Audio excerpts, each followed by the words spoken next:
patients that in fact we are not able to manage, because some are even along the corridors.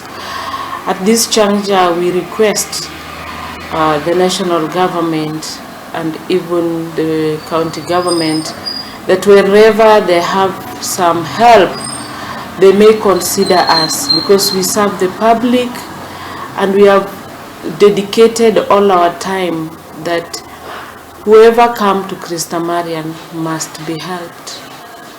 And so we request those who are within Kisii County not to die at home, but come and seek help, and Christamarian will be ready to assist you.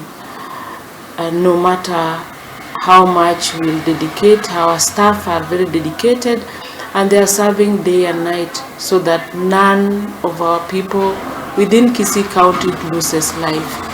And we thank the team that I have at Christamarian for their dedication and hard work. Now, Aciari